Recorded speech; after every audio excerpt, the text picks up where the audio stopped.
Sederalun ribuan masyarakat di Aceh Barat Senin 26 Desember 2016 larut dalam zikir dan doa di kompleks makam massal tsunami di ujung Kareng, Sua Indrapuri, Melabuh.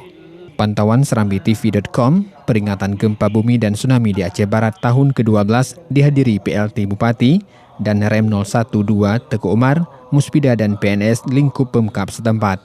Turut pula diserahkan santunan kepada anak yatim sebanyak 225 orang, masing-masing mendapat Rp200.000 per orang. Setiap tahun pemerintah daerah menginisiasi untuk melaksanakan perenungan, memperingati kejadian 26 Desember 2004 lalu. Dan ini terus memang setiap tahun menjadi agenda rutin bagi pemerintah daerah.